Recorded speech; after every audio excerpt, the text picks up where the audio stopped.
Benvenuti a Dietro le Quinte. In questa puntata Nuda della compagnia Finzi Pasca ha un appuntamento del Teatro Pubblico Pugliese per la stagione del Comune di Bari. Ispirata all'omonimo romanzo di Daniele Finzi Pasca, Nuda è uno spettacolo denso di mistero e stupore, dove profondità e abissi sono in continuo dialogo con un mondo leggero e luminoso, fatto di piani che si sovrappongono e giocano tra loro. Nuda, Teatro Piccini, siamo qui a parlarne con le due protagoniste. Allora, raccontateci un po' dei vostri personaggi. Nuda è la storia di due sorelle che viene raccontata da una delle due e dunque noi siamo quella che racconta. L'altra sorella viene citata, parliamo di lei. È la storia di due sorelle di cui una nasce vestita ed è santificata e l'altra è quello che vive questo rapporto con questa sorella che tutta la vita ha preso molta attenzione perché è santificata, perché fa dei miracoli e lei si chiede qual è il suo ruolo in questa relazione, qual è il suo ruolo davanti agli altri e allora niente, non vi racconto di più, dovete scoprire vedendo lo spettacolo. Com'è recitare questo ruolo, il rapporto con l'altra attrice? Questo è molto speciale nello spettacolo perché Daniele ha fatto che tutti noi siamo un po' le stesse. Quindi è un lavoro sulla identità, su chi sei e questo il rapporto è molto importante di avere questa relazione molto forte, di aiutarci, quasi che parlare il stesso testo come se fosse un solo pensiero. Quello è un po' una sfida.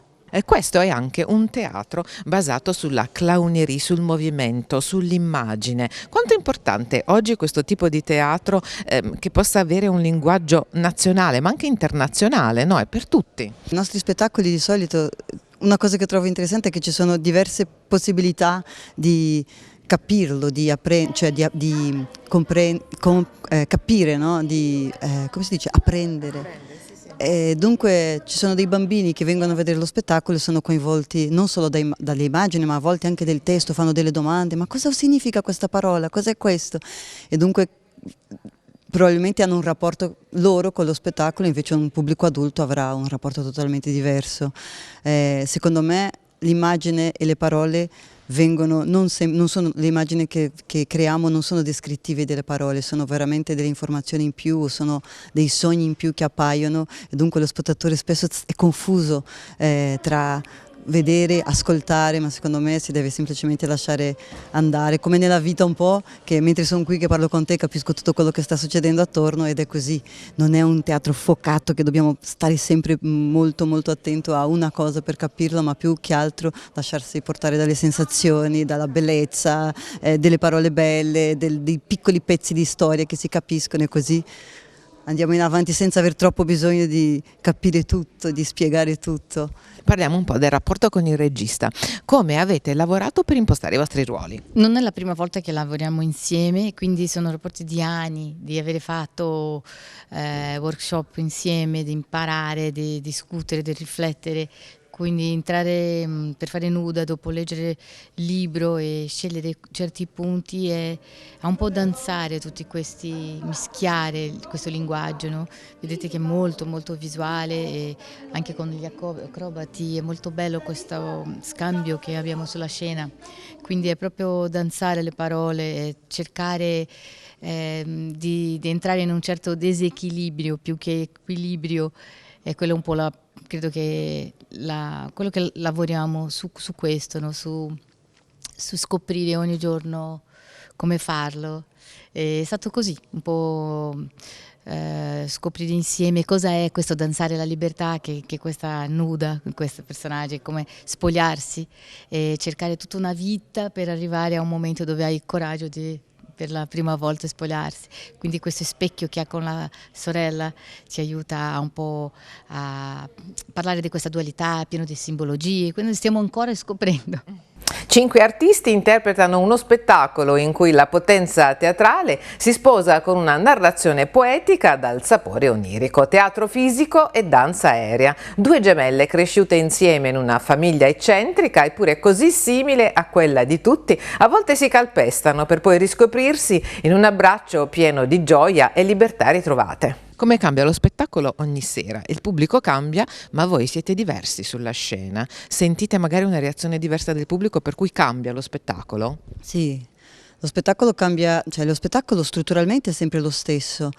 Anche perché lavoriamo con delle strutture acrobatiche, cioè la macchineria dietro la scena è molto importante, dunque c'è bisogno che sia tutto molto preciso, che succeda sempre lo stesso, perché così abbiamo il controllo di sapere che siamo in sicurezza, ma anche il lavoro dell'attore per noi nella compagnia è anche un lavoro misurato, nel senso è sempre tutto sotto controllo.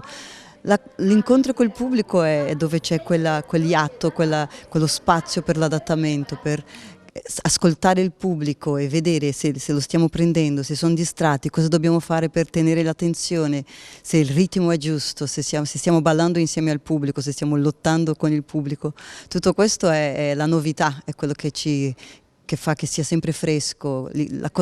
L'idea di una compagnia di tournée che fa magari 100 spettacoli all'anno è anche quella che non è mai lo stesso, perché l'equipo, cioè la gente dei teatri cambia, il pubblico cambia, la lingua cambia, abbiamo già fatto Nuda in francese, adesso lo stiamo facendo in italiano, probabilmente lo faremo in spagnolo nei prossimi mesi, dunque tutti questi adattamenti mantengono fresco lo spettacolo. Parliamo del pezzo più difficile. C'è una scena più difficile dello spettacolo? Qual è? Questo incontro con il pubblico ogni giorno è così fresco, così assorbente, così vogliamo dialogare proprio, quindi tanti piccoli momenti, sono delicati direi, di non solo farlo, però ascoltare, vedere nel silenzio se stiamo cambiando colori, stiamo cambiando un po' di anime.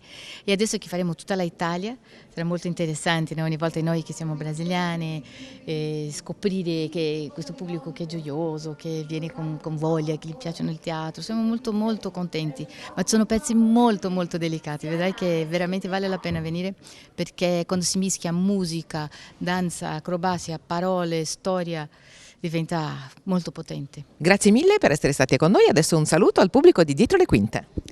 Un saluto a tutti, al pubblico di Dietro le Quinte. Devo dire che da bambina io volevo vivere in un teatro, ho scoperto che volevo fare teatro perché volevo essere dietro le quinte e vivere insieme agli attori, a questo universo che si crea sulla scena, dunque venite perché fa sognare. Un abbraccio forte, vi aspettiamo, Nuda, con la compagnia Finzi Pasca, è un piacere parlare con voi di Dietro le Quinte, veramente qualcosa che viene per rinforzare la relazione con il pubblico, con il teatro, è sempre molto benvenuto, quindi un abbraccio. E adesso facciamo una chiacchierata con il regista di Nuda. Siamo molto curiosi subito di capire com'è nata l'idea prima per questa storia, perché è un libro, e poi che differenza c'è con l'adattamento teatrale. In questo caso Claudia Lafranchi, che l'editor mi ha sottratto dalle mani dopo che io continuavo a maneggiare su un testo, su una storia che stavo scrivendo da tempo, lei me l'ha tolta di mano e ha detto adesso basta, pubblichiamola. E una volta che è stato pubblicato, a questo punto proprio Melissa le è venuto in mente di farne una trasposizione teatrale. La storia è complessa, il libro è pieno di personaggi ed è stato tutto il lavoro di ridurlo nel numero di personaggi, ma anche scegliendo alcuni frammenti che potevano essere come emblematici, diciamo, o interessanti dal punto di vista della costruzione drammatica. Un gioco acrobatico e teatrale reso possibile da un sistema di volo innovativo, insieme a un'installazione di luci interattiva in simbiosi con narrazione e universo sonoro. Danno vita ad uno spettacolo magico e surreale, ispirato al romanzo Nuda scritto da Daniele Finzi Pasca nel 2014. Parliamo invece un po' del lavoro che tu fai con la compagnia Finzi Pasca. È un lavoro di clownerie, un linguaggio anche delle immagini. Qual è la mission? Come lavori? Faccio e facciamo ormai da 40 anni un teatro totale, nel senso totale vuole dire dove gli attori, come in molte tradizioni orientali, come nella tradizione italiana anche della commedia dell'arte, gli attori sono preparati in una quantità di specializzazioni diverse, sono acrobati, sono ballerini, sono musicisti, sono attori e nel nostro caso pure clown, che è una forma di interpretare la scena, il gioco scenico un pochino diverso da quello che potremmo dire l'attore drammatico. Combiniamo questi linguaggi, siamo una compagnia di creatori, lavoriamo insieme da 40 anni e ci siamo quindi abituati a costruire in un qualche modo un linguaggio, cioè nel senso semplice per poterlo dire, cuciniamo usando gli stessi sapori, le stesse spezie, ogni volta cucinando degli elementi diversi. Però il sapore è proprio quello nostro, caratteristico. Chi conosce i nostri spettacoli ritrova un poco quella cucina. Abbiamo fatto una chiacchierata prima con le protagoniste, quali sono le qualità per fare questo tipo di teatro? Tu come selezioni i tuoi attori? Ci selezioniamo nella vita, nella storia. Ho parlato con Melissa che è mia moglie, la bici, lavoriamo insieme, l'ho conosciuta che aveva 16 anni e sono 25 anni che lavoriamo insieme. Ti dicevo, nella compagnia ci sono dei creatori che sono 40 anni che lavoriamo insieme, è un raro caso. In Europa non sono rimaste molte compagnie con un numero di membri che rimangono, in generale funziona, piccole cellule che rimangono integre. Nel nostro caso c'è proprio questa persistenza, questa fedeltà che abbiamo, quindi non è che ci scegliamo, anche se ogni tanto ci sono degli attori che si avvicinano, penso per esempio alla Jess, penso a Nicola, a Francesco, che negli anni li abbiamo incontrati, ci siamo visti e rivisti, li ho visti lavorare, fino al momento dove si dice in questo progetto entra, e nel momento che entrano diventano parte della famiglia e incominciano a essere parte non solo di uno spettacolo, ma di tutta una serie di cose che la compagnia sviluppa. Parliamo della scena più difficile, se c'è ovviamente, di questo spettacolo. Qual è? La difficoltà non sono le scene, sono le transizioni. Passare da un'immagine all'altra implica tutta una serie di cose che succedono nel dietro di uno spettacolo. Creare fluidità tra un passaggio e l'altro è quello l'aspetto difficile, quindi tutto è difficile, ma diciamo le transizioni sono l'aspetto forse più complicato. Quanto tempo ci vuole per mettere su uno spettacolo di questo tipo? E quando tutto è stato deciso, disegnato, costruito, allora viene il momento dove si cucina, dove veramente hai fatto già la spesa, hai tutte le cose sul tavolo e lì si incomincia a tagliare le verdure e a far bollire l'acqua, tecnicamente a provare. Quante settimane? 9 direi. Un consiglio ai giovani che vogliono intraprendere questa carriera, che devono fare oggi, dei giovani. La stessa cosa che abbiamo fatto noi e che si fa da un sacco di tempo, il teatro è avere la passione per raccontare storie, farlo con arte, farlo diventare sublime, farlo che sia una ricerca profonda interiore per capire, metti te stesso, la vita, per rappresentarla, per continuare a giocarci. Quello richiede proprio un metodo e un rigore, è un'altra roba, ma è un mondo meraviglioso. E grazie mille per essere stato con noi e adesso un saluto al pubblico di Dietro le Quinte. Cari amici di Dietro le Quinte, è stato un piacere portarvici dietro un pezzettino. Adesso siamo a Bari, saremo a Mestra, saremo a Roma, viaggeremo e andremo in giro con questo spettacolo nei prossimi 2 o 3 mesi. Magari a casa vostra vi condurremo anche in quel caso Dietro le Quinte. A presto. E con questo è tutto. Per rivedere tutte le puntate www.dietrolequintetv.com e per le vostre segnalazioni info@dietrolequintetv.com. Arrivederci alla prossima puntata.